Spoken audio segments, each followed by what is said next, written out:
Hello everyone, రండి English నేర్చుకుందాం. Let's learn English.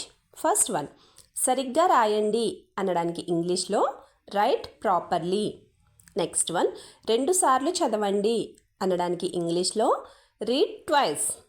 Next one, నోట్బుక్లో ఒకసారి రాయండి అనడానికి ఇంగ్లీష్లో write once in the notebook. Next one, para number 2ను చదువు అనడానికి ఇంగ్లీష్లో read the paragraph number 2. Next one, రాముకి 20కి 20 మార్కులు వచ్చాయి అనడానికి ఇంగ్లీష్లో Ramu got 20 out of 20.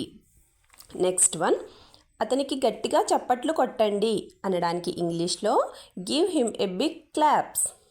Next one, మీరందరూ నిలబడండి అనడానికి ఇంగ్లీష్లో all of you stand up. Next one, నడవండి అనడానికి ఇంగ్లీష్లో make a move. Next one, ఇది ఆటల సమయం అనడానికి ఇంగ్లీష్లో it's playing time.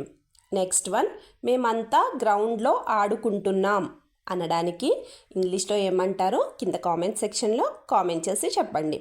Friends, video నచ్చితే వీడియోని లైక్ చేసి ఛానల్ని సబ్స్క్రైబ్ చేసుకోండి. Thank you.